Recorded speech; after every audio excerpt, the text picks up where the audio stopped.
وسلم على محمد وعلى محمد كما صليت على إبراهيم وعلى آل إبراهيم إنك حميد مجيد اللهم بارك لنا sama sama Islam terus pada subuh tapi hari ini kita bisa berdoa Ustaz masuk kelima bisa kelima pada beliau dipersilakan. Assalamualaikum warahmatullahi wabarakatuh.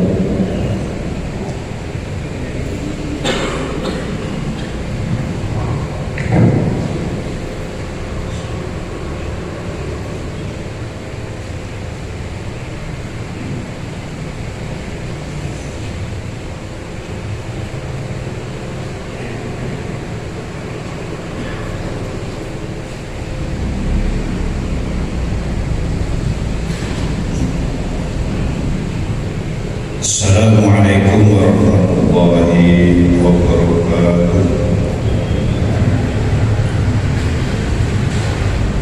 Alhamdulillah, wassalatu wassalamu ala rasulillah wa ala alihi wa sahbihi wa man wala. La hawla wa la quwwata illa billah. Rabbi ishrah li sadri wa yassir li amri wahlul 'uqdatam min lisani yafqahu qawli. Qala Allah ta'ala fil Qur'anil 'azim. A'udzu billahi minasy syaithanir rajim. Bismillahirrahmanirrahim. Inna Allaha la yaghfiru an yushraka bihi wa yaghfiru ma duna dzalika liman yasha'. Wa man yushrik billah faqad iftara isman 'azima. Shadaqallahul 'azim. Ma'asyiral muslimin, jamaah subuh Masjid Syuhada yang dirahmati oleh Allah Subhanahu wa taala. Puji syukur mari kita panjatkan kehadirat Allah Subhanahu wa taala atas kemurahannya. Pagi hari ini kita masih diberikan kesempatan oleh Allah hadir bersama-sama untuk melaksanakan sholat fardu subuh secara berjamaah, dilanjutkan dengan kajian-kajian yang rutin dilaksanakan masjid yang kita cintai. Jamaah rahimakumullah, tidak terasa kita sekarang berada di bulan Safar, tepatnya tanggal 5 tahun 1444 Hijriah, di mana bulan Safar ini banyak sekali masyarakat yang masih mempercayai yang berkaitan dengan mitos-mitos yang dulu pernah kita kenal, termasuk di pelajaran adalah khurafat. Jadi kita dulu Bapak Ibu pernah diajarkan di sekolah ada 3 penyakit yang sangat menghantui kita, karena penyakit ini terkesan mengarah kepada perbuatan syirik yang dikenal dengan penyakit TBC, tahayul, bid'ah, dan khurafat. Oleh karenanya sejak zaman Rasulullah SAW, bulan Safar ini sudah terjadi kepercayaan yang terkesan dari mitos yang tidak bisa dipertanggungjawabkan asal usulnya dari mana, sehingga divonis bulan Safar itu adalah bulan yang membawa sial. Bahkan masih ada saudara kita ini kalau ada anaknya lahir di bulan Safar sering bicara dan sering minta didoakan untuk membuang sial. Jadi ini perlu kita luruskan jamaah yang dimuliakan oleh Allah Subhanahu wa taala. Ini sejak zaman Nabi masih kecil itu, tradisi umat jahiliyah di negeri Arab itu pokoknya kalau sudah bulan Safar tidak boleh ada yang mengadakan perjalanan jauh, tidak boleh mengadakan acara-acara seperti nikahan, sunatan, tasmian, dan seterusnya. Pokoknya pendeknya tidak bolehlah bikin acara rame-rame. Sampai Nabi berusia, dalam riwayat itu ada yang mengatakan 25 sampai 26 tahun, menjawab kondisi di negeri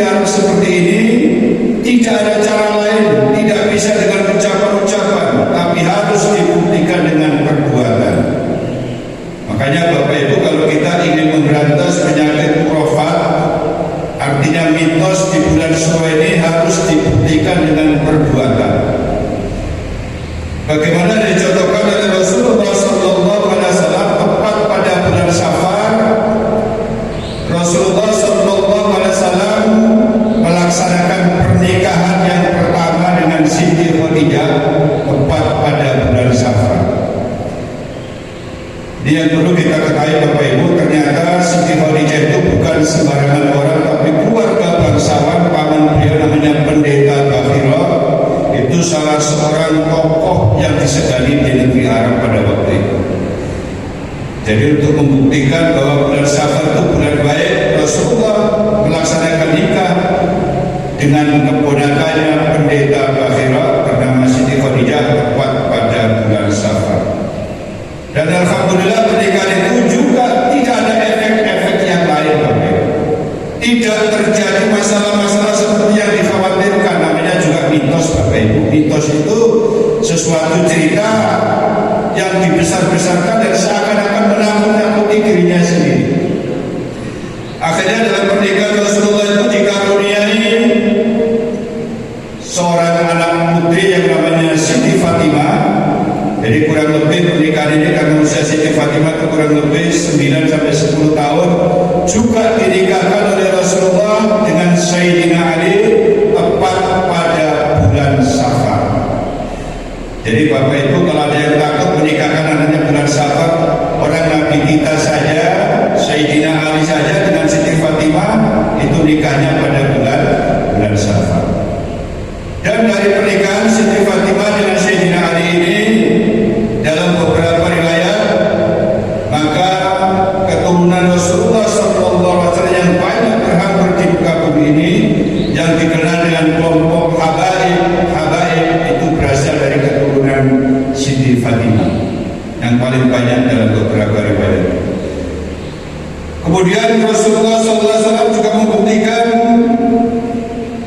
katanya bulan Safar tidak boleh bepergian. Justru Nabi hijrah itu Bapak Ibu dari kota Mekah ke Madinah itu juga diawali pada bulan Safar. Kenapa tidak bulan Muharram? Bulan Muharram itu betul permulaan hijrah. Jadi hijrahnya Nabi itu diawali dengan sahabat suruh berangkat duluan, Nabi paling belakangan. Ini juga bisa kita ambil contoh. Makanya kalau kita mengadakan perpindahan berangkat, ya anak buah duluan, pimpinannya paling belakang. Jadi Nabi persis pada bulan Safar sampai di Madinah pada bulan Rabiul Awal. Dibuktikan juga perjalanan itu alhamdulillah aman-aman saja. Kemudian bukti-bukti yang dilakukan Rasulullah yang keempat adalah pada waktu itu umat Islam diserang oleh tentara Romawi, maka terjadilah pertempuran yang hebat. Namanya saja negeri Romawi dari dulu Bapak Ibu selalu saja menyakiti umat Islam. Bayangkan orang Romawi dulu itu dipimpin oleh Raja Abrahanya ingin sekali bagaimana keramaian di negeri Arab itu padam. Salah satunya akan menghancurkan Ka'bah tepatnya pada bulan Rabiul Awal. Disitulah pasukan bergajah dari negeri Romawi yang dipimpin oleh Abraham ingin menghancurkan Ka'bah tepat pada tanggal 12 Rabiul Awal. Tidak diizinkan Allah. Akhirnya semuanya gajahnya itu dalam surat Al-Fil ka'asfin ma'kul, dari ujung kepala sampai ujung matanya itu lubang karena batu-batu yang dibawa oleh burung ababil. Nah, ini terjadi lagi Bapak Ibu, ingin menghancurkan Islam lagi, maka umat Islam sigap di bawah pimpinan Usamah bin Zaid. Aku nanti Usamah bin Laden. Usamah bin Zaid. Alhamdulillah pertempuran itu terjadi pada bulan Safar dan umat Islam mampu memenangkan peperangan itu dalam sejarah penaklukan Romawi pada bulan Safar yang dipimpin oleh Usamah bin Zaid. Ternyata cerita ini Bapak Ibu tidak berhenti sampai sini, terus berkembang. Bahkan uniknya sampai ke negeri kita ini ada juga cerita-cerita itu berkembang terus yang namanya mitos itu Bapak Ibu. Jadi mitos ini kita bagi dua, ada yang kelompok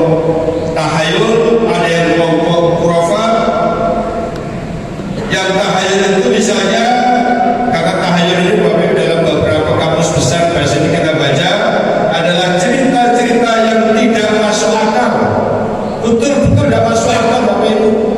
Tapi ada yang meyakini. Misalnya dulu kita kecil sering ditegur Pak, kalau makan tidak habis orang tua bilang begini, kalau kamu udah habis makan itu ayam mati. Atau kalau nggak begitu dibilang, kalau udah habis kamu makan nangis itu berasnya, nasinya itu nangis itu. Nah itu dipercaya juga itu. Padahal yang betul kan, memang makan itu harus habis karena berkah makanan yang kita makan itu siapa tahu berada pada nasi yang tidak kita makan. Nah itu yang betul begitu. Kemudian cerita yang lain Bapak Ibu, anak perempuan yang suka duduk di depan pintu, di samping pintu, itu diyakini akan susah mendapatkan jodoh. Nah itu sudah populer Bapak Ibu. Ada lagi, ya nggak mau aku juga, tapi dipercaya kan? Katanya kalau cuci piring di malam hari rezekinya akan macet. Apa iya? Buktinya restoran itu habis makan malam langsung cuci apa? Tapi masih ada juga yang percaya sehingga di kantor tuh habis acara malam tidak ada cuci piring, nunggu sampai pagi, akhirnya piring numpuk sudah. Akhirnya pagi gotong royong. Begitu kira-kira juga. Ada lagi Bapak Ibu, duduk di atas bantal, dia bilang jangan duduk di atas bantal nanti bisulan. Kita lihat banyaknya supir-supir itu justru pakai bantal, apalagi pekerja kantor zaman dulu kursinya masih kayu, kok dikasih bantal semua. Alhamdulillah, jadi ceritanya seperti ini, apalagi penjahit itu kalau udah pakai bantal, wah sakit banget. Itu kelompok-kelompok yang terkenal dengan tahayul. Sekarang kelompok yang masuk khurafat Bapak Ibu. Jangan sampai kita mengikutinya karena ini mengancam kita untuk berbuat syirik yang dikenal dengan mitos. Seperti cerita Nyi Roro Kidul.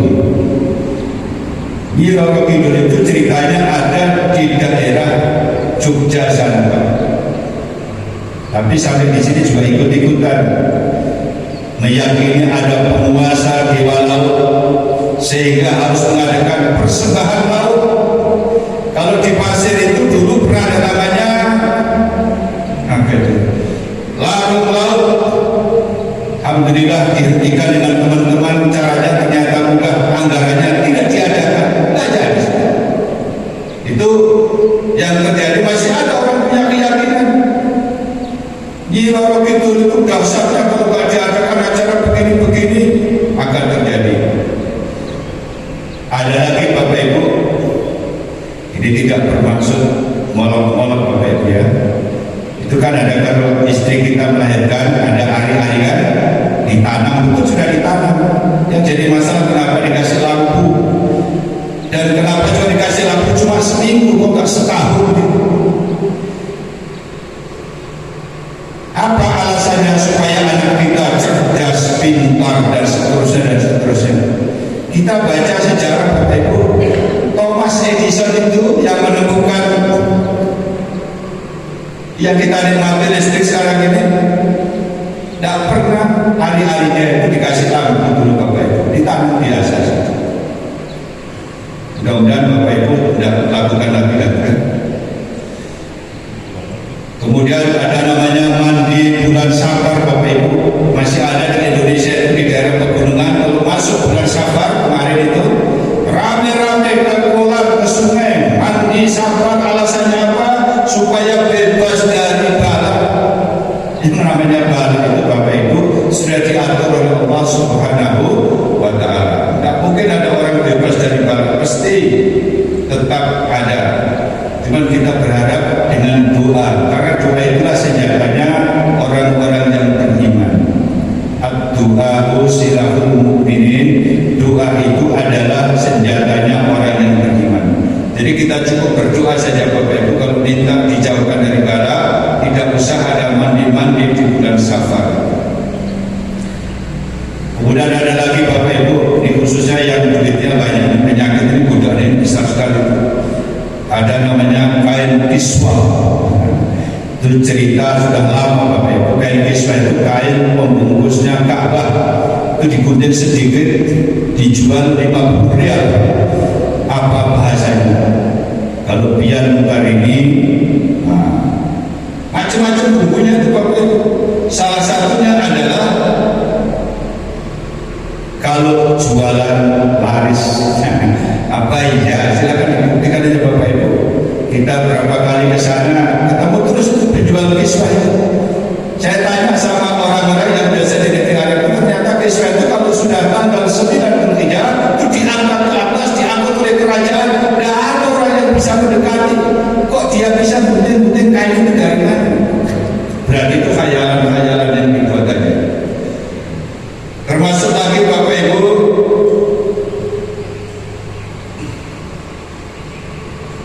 ini juga masih ada yang mempercayai. Kalau ada kupu-kupu lewat di depan pintu kita, dia bilang dari siap-siap itu kita tidak lama akan ada tamu, gitu kan? Biasa begitu. Tapi itu ternyata mitos Bapak Ibu.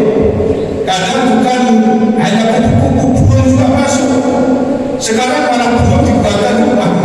Jadi untuk menjawab mitos-mitos seperti itu sudah banyak cara-cara sederhana kita, kan? Kemudian ada lagi Bapak Ibu, pernah nggak dengar cerita kuyang kan namanya, merah-merah itu kenapa kuyang yang diincar hanya perempuan hamil? Kenapa ada gadis-gadis yang belum hamil itu? Ini juga diurut-urut dan ketemu Bapak Ibu. Akhirnya orang tua mengajari anaknya yang hamil, kalau mau jalan malam tolong ya jangan lupa bawa sisir sama cermin. Si anak ditanya, untuk apa Bu? Supaya nanti kalau kuyangnya mau ngecup darahmu, kasih aja cermin sampai sudah diasih bercermin dan bersisir, nggak jadi loh dari kamu. Apa iya gitu? Ini kan betul-betul terjadi cerita-cerita ini Pak. Kenyataannya kita belum pernah membuktikan.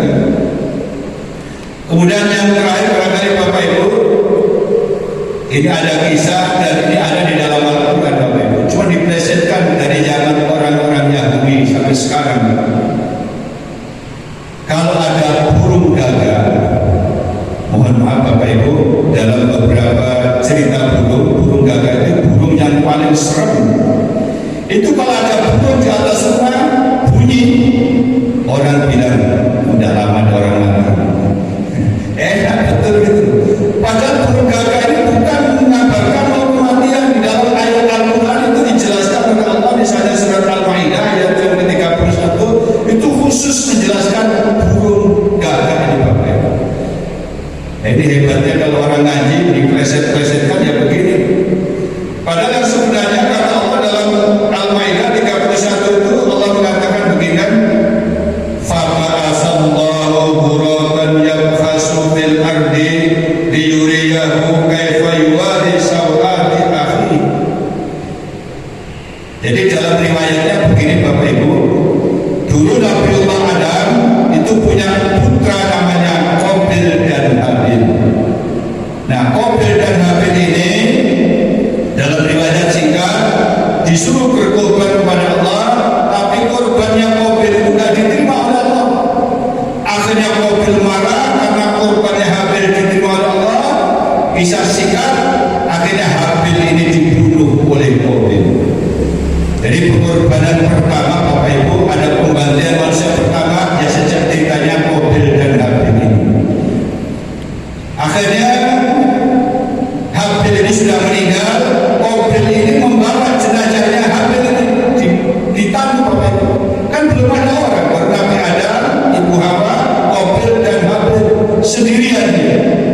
Kita bayangkan orang dulu ternyata buat memanggil satu manusia meninggal sendirian, dibawa ke tempat-tempat yang tandus pada waktu itu, dan Qabil ini kebingungan mau saya apain Habil ini, kan belum ada informasi sama sekali. Itu informasi pertama.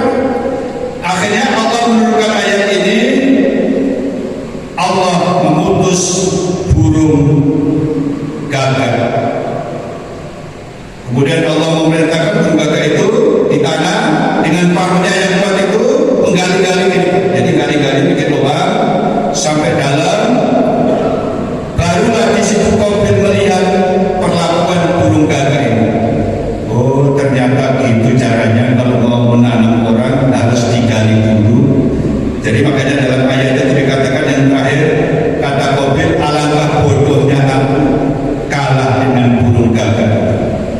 Jadi riwayat burung gagak ini hidup sejak zaman Nabi Adam Bapak Ibu sampai sekarang, dan dia diperintahkan Allah ke dunia memang memberi contoh kepada Qabil bagaimana cara menguburkan jenazah. Jadi ceritanya jangan lagi dibalik ya. Jadi Qabil dan Habil mau menguburkan jenazah Habil, tidak paham, akhirnya dicontohkan Allah lewat burung gagak ini. Akhirnya Qabil bisa menanam saudaranya, bisa mengubur saudaranya seperti yang kita laksanakan saat ini. Jadi ternyata Bapak Ibu, kita mengubur jenazah itu gurunya pertama adalah burung gagak. Jadi jangan lagi ada mengatakan ada burung gagak, ada orang mau mati itu. Kalau namanya mati itu sudah rahasia Allah. Jadi ini Bapak Ibu, barangkali yang bisa kami sampaikan. Kenapa ini penting kita sampaikan? Karena khawatir nanti kalau meyakini ini ikut perbuatan syirik. Perbuatan syirik itu tidak diampuni Allah, karena Allah sudah jelaskan dalam surah An-Nisa ayat yang ke-48 kan, innallaha la yusriku, innallaha la yaghfiru an yushraka bih. Sesungguhnya Allah tidak mengampuni orang-orang yang berbuat syirik. Wa yaghfiru ma duna dzalika liman yasha, dan Allah mengampuni dosa-dosa selain syirik. Dan siapa yang berbuat syirik berarti dia melakukan dosa yang besar. Oleh karenanya Bapak Ibu, harapan kita untuk memberantas mitos di bulan Safar ini, mudah-mudahan kita terhindar dari perbuatan syirik. Dan beberapa tahun yang lalu Bapak Ibu, bulan Safar ini biasa banyak isi pangkat, pom bensin banyak buang pakai malam. Ada isinya telur, jarum. Saya yang takut jarum, kalau telurnya enak aja tetapi pecah, makanya juga dilempar. Makanya itu berkaitan juga kalau ada orang dulu dirikan rumah, di bawah tiang rumah itu dikasih telur, macam-macam, sesajen yang lengkap lah. Dan sekarang kalau ada proyek sejuta rumah itu berapa telur diperlukan, habis untuk proyek aja. Jadi ini kaitannya, mudah-mudahan kita semua terhindar dari penyakit mitos-mitos yang bisa menyebabkan ke arah khurafat dan menimbulkan kemusyrikan pada diri kita. Inilah yang bisa kami sampaikan.